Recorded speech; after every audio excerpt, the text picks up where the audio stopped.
पूज्य मुझमर्षि संधान सागर जी महाराज की, आचार्य श्री उमा स्वामी जी महाराज की, 10 लक्षण महाधर्म की, आचार्य श्री समय सागर जी महाराज की, परम पूज्य ध्रुव सागर जी महाराज की।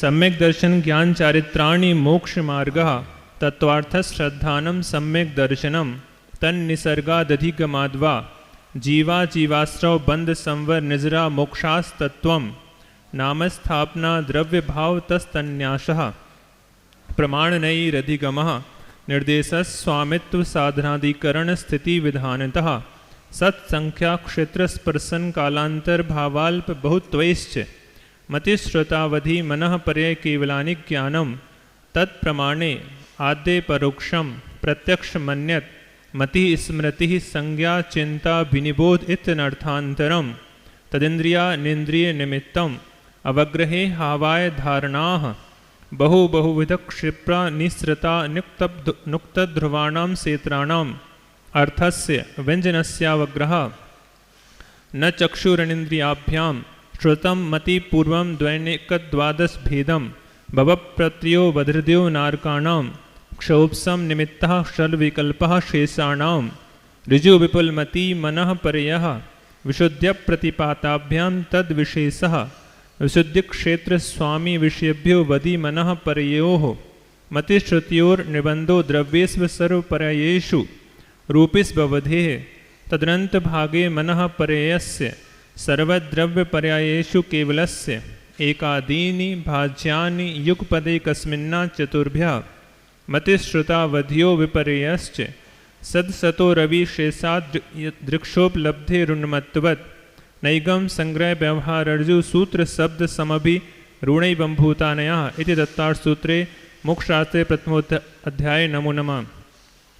अथ द्वितीयोध्यायः औपसमिकक्षायिकौ भावौ मिश्रश्च जीवस्य स्वतत्व मौदिक पारिणामिकौ च द्विनवाष्टादशैकविंशतित्रिभेदा यथाक्रमम् सम्यक्त्व चारित्र्ये ज्ञान दर्शन दान लाभ भोगोपभोग वीर्याणि च ज्ञानाज्ञान दर्शन लब्धय चतुस्त्री पंचभेदाः सम्यक्त्व चारित्र संयमा संयमाश्च गति कषाय लिंग मिथ्या दर्शना ज्ञान संयता शुद्ध लेस्यास चतुस्त्रय कई षड्भेदाः जीव भव्या भव्यत्वानि च उपयोगो लक्षणं सद्विविधोश्च चतुर्भेदः संसारिणो मुक्ताश्च समनस्का मनस्काः संसारिणस्तस्थावराः पृथिव्यप्तेजो वायुवनस्पतिः स्थावराः द्वेन्द्रियादयस्त्रशाः पंचेन्द्रियाणि द्विविधानि निर्वृत्युपकरणे द्रव्येन्द्रियं लब्ध्युपयोगो भावेन्द्रियं स्पर्शनरसनघ्राण चक्षुश्रोत्राणि स्पर्शरसगन्धवर्णशब्दास्तदर्थाः श्रुतमनीन्द्रियस्य वनस्पत्यन्तानामेकं क्रमे पिपीलिका भ्रमर मनुष्यादीनामेकैकवृद्धानि संगिनः समनस्काः विग्रहगतौ कर्मयोगः अनुश्रेणी गतिः अविग्रहा जीवस्य विग्रहवती च संसारिणः प्राक् चतुर्भ्यः एक समया विग्रहा एकं द्वौ त्रीन् वानाहारकः सम्मूर्छन गर्भोपपादा जन्म सचित्त शीत संवृताः सेत्रा मिश्राश्चैकसस्तद्योनयः जरायु जाण्डज पोतानां गर्भः देवनारकाणामुपपादः शेषाणां सम्मूर्छनम् औदारिक विक्रियकाहारक तैजस कर्मणानि शरीराणि परम सूक्ष्मं प्रदेशतो संख्ये गुणं प्राक् तैजसात् अनंत गुणे परे अप्रतिघाते अनादि संबंधे च सर्वस्य तदादीनि भाज्यानि युगपदे कस्मिन्ना चतुर्भ्यः निरुपभोगमन्त्यं गर्भसम्मूर्छनच माध्यम औपपादिकं विक्रियकं लब्धिप्रत्ययं च तैजस्मपि शुभं विशुद्धमव्याघाति चाहारकं प्रमत्तसंयतस्यैव नारक सम्मूर्छनो नपुंसकानि न देवाः शेषास्त्रिवेदाः औपवादिक चर्मोत्तम देहा संख्ये वर्षायुषो नपवर्त्यायुषः इति तत्त्वार्थसूत्रे मोक्षशास्त्रे द्वितीयोध्यायः नमो नमः। अथ तृतीयोध्यायः रत्नशर्करा बालुका पंक धूम तमो महात्मः प्रभा भूमयो घनाम्बु वाताकाश प्रतिष्ठा सप्ताधोधः तासु 30 पंचविंशति पंचदश दशत्रिपंचोनैक नरकशतसहस्राणि पंचचैव्यथाक्रमम् नारका नित्या शुभतरलेश्या परिणाम देह वेदना विक्रियाः परस्परोदीरित दुःखाः संक्लिष्टाः सुरोदीरित दुःखाश्च प्राक् चतुर्थ्याः तेष्वेकत्रिसप्तदशसप्तदशद्वाविंशति त्रयस्त्रिंशत् सागरोपमा सत्त्वानां परा स्थितिः जम्बूदीप लवणोदादयः शुभनामानो द्वीपसमुद्राः द्विर्द्विर्विष्कम्भाः पूर्वपूर्वपरिक्षेपिणो वलयाकृत्यः तन्मध्ये मेरुनाभिर्वृत्तो योजन शतसहस्रविस्कम्भो जम्बूद्वीपः भरत हैमवत् हरिविदेः रम्यक हैरण्यवतैरावत वर्षः क्षेत्राणि तद्विभाजिनः पूर्वा परायता हिमवन महाहिमवन निषद नील रुक्मी शिखरिणो वर्षधर पर्वताः हेमार्जुन तपनीय वैडूर रजत हेममयाः मणि विचित्र पार्श्वा उपरि मूले च तुल्य विस्ताराः पद्म महापद्म तिगिंच केसरी महापुंडरीक पुंडरीका हृदास्तेषामुपरि प्रथमो योजन सहस्रायाम सदर्द विष्कम्भो हृदः 10 योजनावगाः तन्मध्ये योजनं पुष्करं तद्द्विगुणा हृदः पुष्कराणि च तन्निवासन्यो देव्यः श्रीहृदिति कीर्ति बुद्धि लक्ष्म्यः पल्योपमस्थितिः ससामानिक परिसत्काः गंगा सिंधु रोहिद्रोहितास्या हरिधरी कांता सीता सीतोदा नारी नरकांता सुवर्ण रूप कूला रक्ता रक्तोदाः सरितस्तन्मध्यगाः द्योर्द्योः पूर्वाः पूर्वगाः शेषास्तपर्गाः 14 नदी सहस्र परिवृता गंगा सिन्धवाद्यो नद्यः भरतः 26 पंच योजन शत विस्तारः षट्चैकोनविंशति भागयोजनस्य तद्विगुण विस्तारा वर्षधर वर्षा विदेहान्ताः उत्तरा दक्षिण तुल्याः भरतैरावत्योर्वृद्धि ह्रासो 60 सम्याभ्या मुत्सर्पिण्य वसर्पिणीभ्यां ताभ्यामपरा भूमयो वस्थिताः एकद्वित्रिपल्योपमस्थित्यो हैमवतक हारिवर्षक दैव कुर्वकाः तथोत्तराः विदेहेषु संख्येय कालाः भरतस्य विस्कम्भो जम्बूद्वीपस्य 90% द्विर्धातकी खंडे पुष्करार्धे च प्रांग मानुषोत्रान् मनुष्याः आर्या मलेच्छाश्च भरतैरावत विदेहा कर्म भूमियो नृत्य देव कुरुत्तर कुरुभ्यः निरसति परावरे त्रिपल्योपमांतर मुहूर्ते त्र्यज्ञो निजानां च इति तत्त्वार्थ सूत्रे मोक्षशास्त्रे तृतीयोऽध्याय नमो नमः। अथ चतुर्थोऽध्यायः देवाश्चतुर्णिकायाः आदितस्त्रिषु पीतान्तलेश्याः दशास्त्र पंचद्वादश विकल्पाः कल्पोपपन्नपर्यन्ताः इंद्रसामानिकत्रयास्त्रिंश पारिषदात्मरक्ष लोकपालनिक प्रकीर्णकाभियोग क्लिविशिकाश्चैकशः त्रयास्त्रिंश लोकपाल वर्ज्याभ्यंतर ज्योतिषिकाः पूर्वयोर्द्वीन्द्राः कायप्रविचारा ऐशानात् शेषाः स्पर्श रूप शब्द मनः प्रविचाराः परे प्रविचाराः भवनवासिनो सुरनाग विद्युत सुपर्णाग्नि वातस्तनितोदधि द्वीप दिक्कुमाराः वैंतराः किन्नर किंपुरुष महोरग गंधर्व यक्ष राक्षस भूत पिशाचाः ज्योतिष्काः सूर्या चंद्रमसो ग्रह नक्षत्र प्रकीर्णक तारकाश्च मेरु प्रदक्षिणा नित्य गतो निर्लोके तत्कृतः काल विभागः बहिरवस्थिताः वैमानिकाः कल्पोपपन्नाः कल्पातीताश्च उपरि उपरि सौधर्मेशान सानदकुमार महेंद्र ब्रह्म ब्रह्मोत्तर लांतो कापिष्ट शुक्र महाशुक्र शतार सहस्रा रेस्वानत प्राणतयोरारणाचित्योर नवशुग्रैवेकेषु विजय वैजयंत जयंता पराजितेषु सर्वार्थ सिद्धौ च स्थिति प्रभाव सुखद्युतिलेश्या विशुद्धीन्द्रिया वधि विषयतोदिकाः गति शरीर परिग्रहाभिमानतो हीनाः पीत पद्म शुक्लेस्या द्वित्रिशेषेषु प्राग्रैवेकेभ्यः कल्पाः ब्रह्मलोकालया लौकान्तिकाः सारस्वतादित्य वहन्यरुण गर्दतोत्तुस्ता व्याबाधारिष्टाश्च विजयादिषु द्विचर्माः औपपादिक मनुष्येभ्यः शेषास्त्रियज्ञयोनयः स्थितिरसुरनाग सुपर्ण द्वीप शेषाणां सागरोपमत्रिपल्योपमार्ध हीनमिताः सौधर्मैः सान्योः सागरोपमेदिके सानद कुमार माहेन्द्रयोः सप्त त्रिसप्तनवैकादश त्रयोदश पंचदश बिरदिकानि तु आर्णाच्युता दूर्धमेकैके नवसु ग्रैवेकेषु विजयादिषु सर्वार्थसिद्धौ च अपरापल्योपममधिकं परतः परतः पूर्वा पूर्वानन्तरा नारकाणां च द्वितीयादिषु 10 वर्षसहस्राणि प्रथमायां भवनेषु च व्यन्तराणां च परापल्योपममधिकं ज्योतिष्काणां च तदष्टभागोपरा लौकान्तिकानामष्टौ सागरोपमाणि सर्वेषाम् इति तत्त्वार्थसूत्रे मोक्षशास्त्रे चतुर्थोऽध्याय नमो नमः। अथ पंचमोऽध्यायः।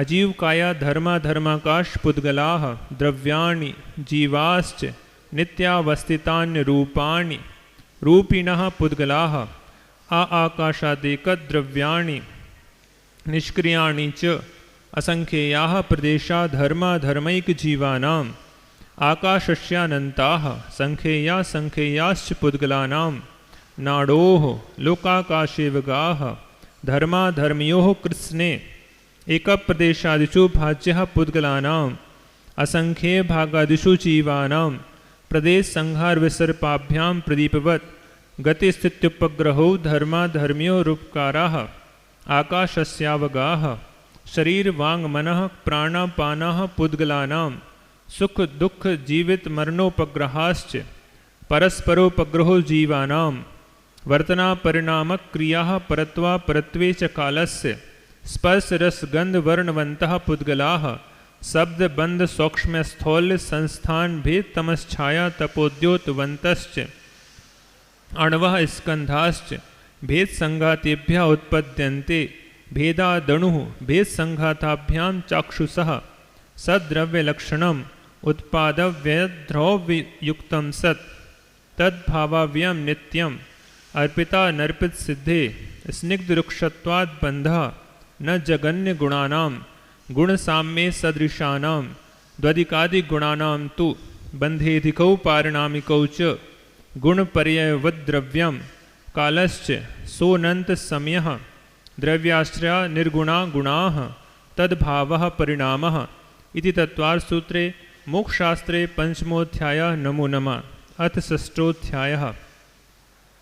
कायवाङ्मनः कर्मयोगः स आश्रवः शुभः पुण्यस्य शुभः पापस्य स कषायोः साम्प्रायिकेर्यापथयोः इन्द्रियकषाया व्रतक्रियाः पंचचतुः पंचविंशतिः संख्याः पूर्वस्य भेदाः तीव्रमन्दज्ञाताज्ञात भावाधिकरण वीरविशेषेभ्यस्तद्विशेषः अधिकरणं जीवा जीवाः आद्यं संरम्भ समारंभारंभ योगकृत कार्यतानुमत कषाय विशेषैस्त्रिस्त्रिस्त्रिश्चतुश्चैकशः निर्वर्तना निक्षेप संयोग निसर्गा द्विचतुर्द्वि त्रिभेदाः परम तत्प्रदोषनिहिनो मात्सरान्तराया साधनोपघाता ज्ञान दर्शनावर्ण्योः दुख शोक तापा क्रंदन वध परिदेव नान्याद परोभय स्थानान्न सद्वेद्यस्य भूतवृत्तनुकंपादान सराग संयमादि युगः क्षांति शौचमिति सद्वेद्यस्य केवले श्रुत संग धर्म देवा वर्णवादो दर्शन मोहस्य कसायोदयात् तीव्र परिणामश्चारित्र मोहस्य बहवारंभ परिग्रहत्वं नारकस्यायुषः मायातर्यज्ञोनस्य अल्पारंभ परिग्रहत्वं मानुषस्य स्वभावमार्दवं च निशीलव्रतत्वं च सर्वेषां सराग संयम संयमा संयमा काम निर्जरा बाल तपांसि दैवस्य सम्यक्त्वं च योग वक्रता विसंवादनं च शुभस्य नाम्नः तद्विपरीतं शुभस्य दर्शन विशुद्धिर विनय संपन्नता शीलव्रतेष्वनतिचारो भीक्ष ज्ञानोपयोग संवेगौ शक्ति तस्त्याग तपसी साधु समाधिर वैयावृत्तकरण मर्हदाचार्य बहुश्रुत प्रवचन भक्तिरावश्यका परिहाणिर मार्ग प्रभावना प्रवचन वत्सलत्वमिति तीर्थकरत्वस्य परात्मनिंदा प्रशंसे सद्सद्गुणोच्छादनोद्भावने च नीचैर्गोत्रस्य तद्विपर्यो नीचैर्वृत्रनुत्सेको चोत्रस्य विघ्नकरणमन्त्रायस्य इति तत्त्वार्थसूत्रे मोक्षशास्त्रे षष्ठोऽध्यायः नमो नमः। अथ सप्तमोऽध्यायः।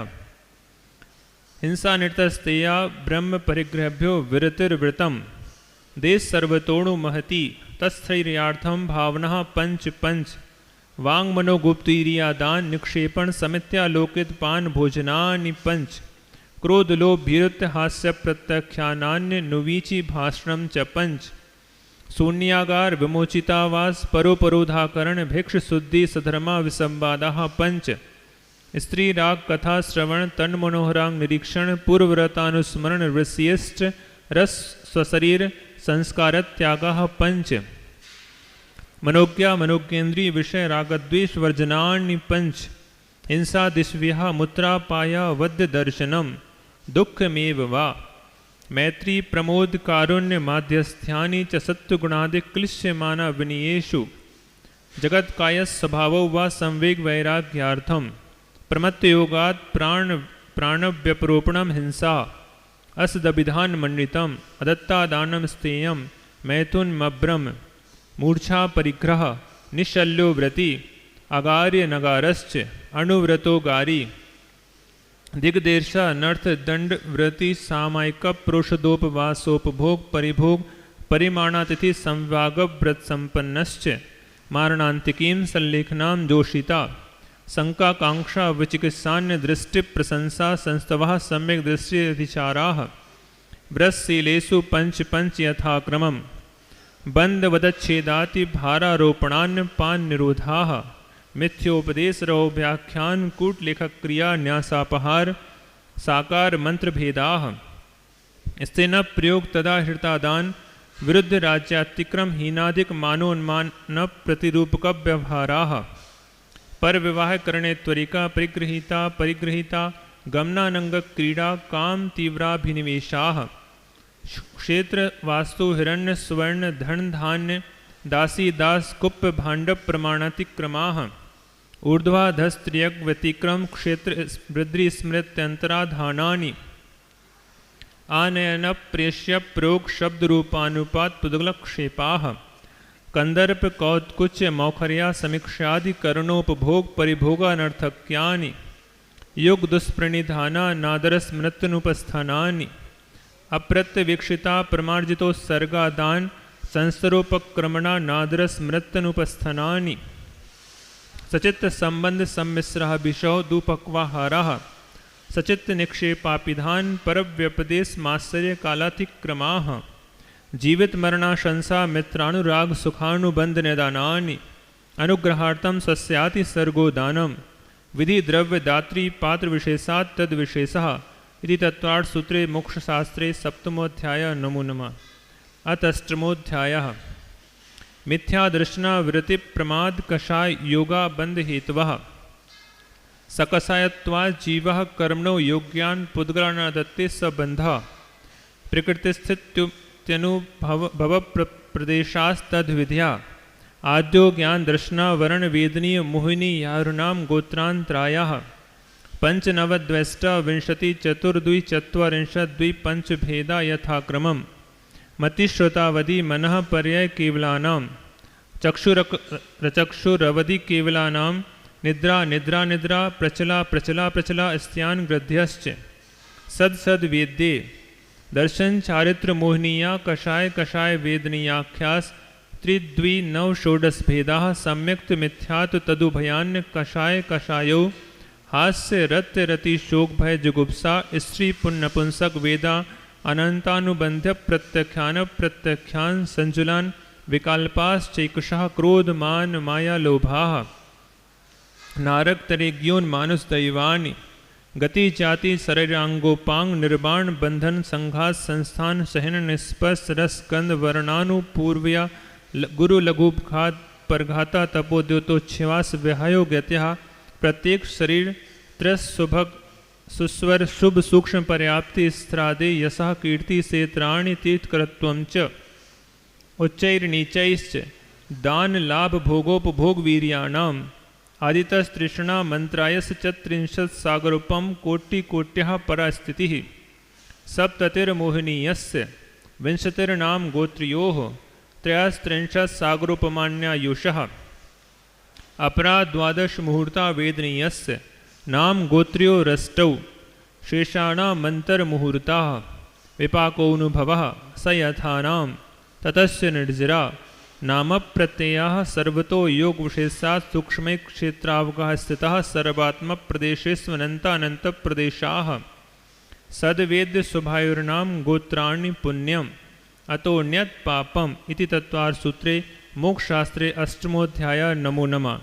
अथ नवमोऽध्यायः आश्रव निरोधः संवरः सगुप्ति समिति धर्मानुप्रेक्षा परिसहजय चारित्रैः तपसा निर्जरा च सम्यग् योग निग्रहो गुप्तिः ईर्या भाषैस्नादान निक्षेपोत्सर्गः समितयः उत्तम क्षमा मार्दवार्जौ शौच सत्य संयम तपस्त्यागा किंचन्य ब्रह्मचर्याणि धर्मः अनित्या शरण संसारिकत्वा नित्वा शुच्याश्रव संवर निजरा लोक बोधि दुर्लभ धर्मस्वाख्यात तत्वानुचिंतन मनुप्रेक्षाः मार्गाच्यवन निरासम परिसोडभ्यः परिशः क्षुत पिपासा शीतोष्ण दंश मशक नाग्न्यारति स्त्रीचर्या निषद्या सय्या क्रोश वध याचना लाभ रोग तृणस्पर्श मल सत्कार पुरस्कार प्रज्ञा ज्ञान दर्शनानि सूक्ष्म सांप्राय छदमस्त वीतरागयोश्चतुर्दश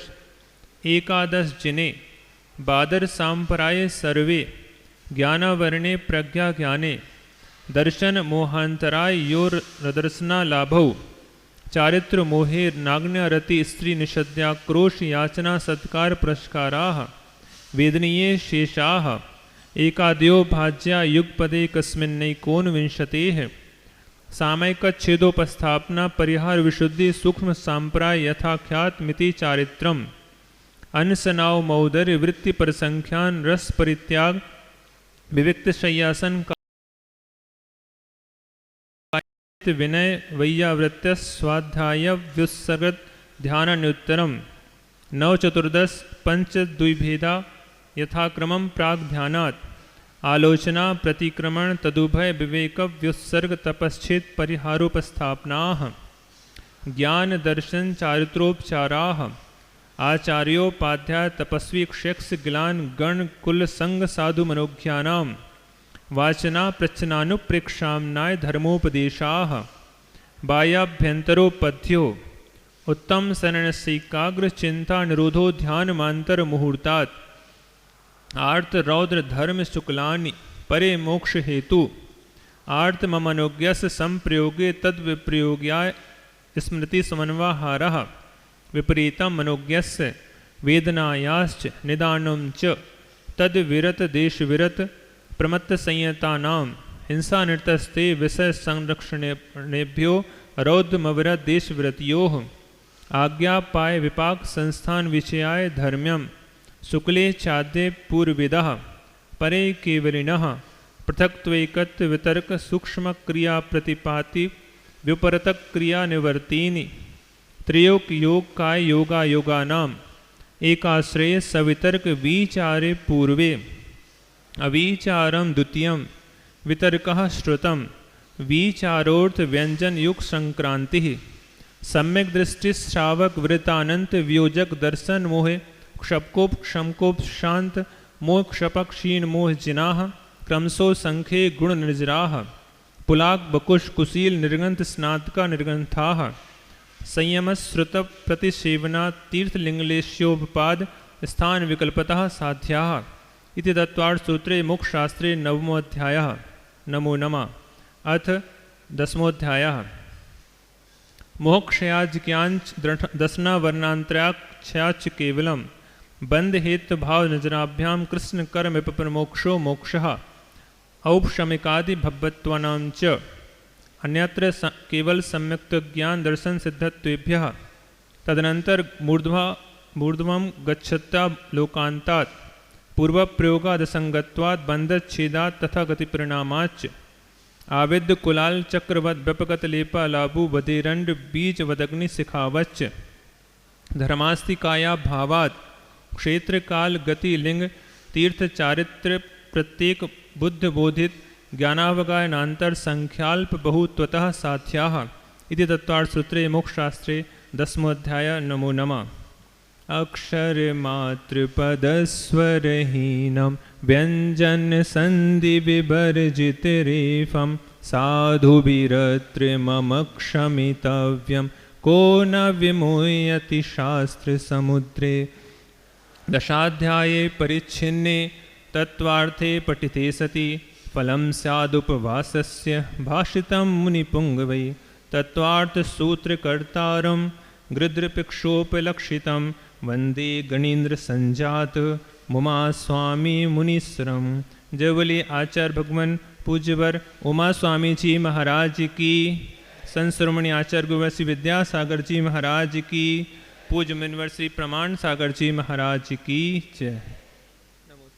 इति आमनाय स्वाध्याय वेलायाम का उत्सर्गम करोम्यम। बहुत ही सुंदर पाठ चिद्रूप सागर जी महाराज जी ने किया, बहुत ही बढ़िया, अच्छा उच्चारण के साथ में और समय के अनुसार। कुछ ही समय में बस महाराज श्री जी आज उपस्थित होने वाले हैं और अभी तक जीव तत्व पर अपन व्याख्यान 4 दिन से सुन रहे थे। आज अजीव तत्व पर पूज्य महाराज श्री जी के द्वारा 5म अध्याय का अर्थ सहित अपन को डूबने का अवसर उसमें प्राप्त होगा। आप लोग जो भी अपने कुछ पॉइंट होते हैं उनको लिख लें और अंत में लास्ट में यदि उसमें कुछ शंका समाधान आपका रहता है, क्योंकि शाम का जो शंका समाधान का सत्र है वो शंका समाधान का सत्र धर्म जीवन व्यवहार से जुड़ी हुई समस्याओं के समाधान को लेकर है। उसमें सैद्धांतिक प्रश्नों को नहीं लेते, इसलिए आप जो सिद्धांत के या जो उस विषय से प्रश्न रिलेटेड है उसको एक पर्ची पर लिखकर तुरंत उसी समय दे दें तो महाराज श्री जी के द्वारा अपन को वह भी लाभ आपको प्राप्त हो सकता है। जो स्वाध्यायशील लोग हैं उनके मन में कई प्रकार की शंकाएं रहती है और पूज्य गुरुदेव की तत्वार सूत्र पर बहुत अच्छी पकड़ हर विषय पर है, तो वो आपको सटीक समाधान उसका दे देंगे। तो आप जो भी प्रश्न उस समय आज की क्लास से रिलेटेड, इधर उधर की बात नहीं, टू द पॉइंट होना चाहिए। हाँ, वो तुरंत उसी समय दे दें। आज जैसे 5वां अध्याय है, 5वें अध्याय से रिलेटेड प्रश्न आप तुरंत दे सकते हैं। आपके मन में कोई जिज्ञासा उत्पन्न होती है तो अपन और 5-7 मिनट महाराज श्री जी से ले लेंगे। तो इस प्रकार का यह एक कार्य अपन कर सकते हैं ताकि आप दूर दूर से हजारों हजार किलोमीटर से यहाँ पर उपस्थित हुए हैं तो आपकी, चलिए जाप कर लेते हैं। ओम ह्रीं उत्तम सत्य धर्मंडाय नमः। तेज आवाज में बोलना है। ओम ह्रीं उत्तम सत्य धर्मंडाय नमः। ओम ह्रीं उत्तम सत्य धर्मंडाय नमः। ओम ह्रीं उत्तम सत्य धर्मंडाय नमः। ओम ह्रीं उत्तम सत्य धर्मंडाय नमः। ओम ह्रीं उत्तम सत्य धर्मंडाय नमः। ओम ह्रीं उत्तम सत्य धर्मंडाय नमः। ओम ह्रीं उत्तम सत्य धर्मंडाय नमः। ओम ह्रीं उत्तम सत्य धर्मंडाय नमः। ओम ह्रीं उत्तम सत्य धर्मंडाय नमः। ओम ह्रीं उत्तम सत्य धर्मंडाय नमः। ओम ह्रीं उत्तम सत्य धर्मंडाय नमः। ओम ह्रीं उत्तम सत्य धर्मंडाय नमः। ओम ह्रीं उत्तम सत्य धर्मंडाय नमः। ओम ह्रीं उत्तम सत्य धर्मंडाय नमः। ओम ह्रीं उत्तम सत्य धर्मंडाय नमः। ओम ह्रीं उत्तम सत्य धर्मंडाय नमः।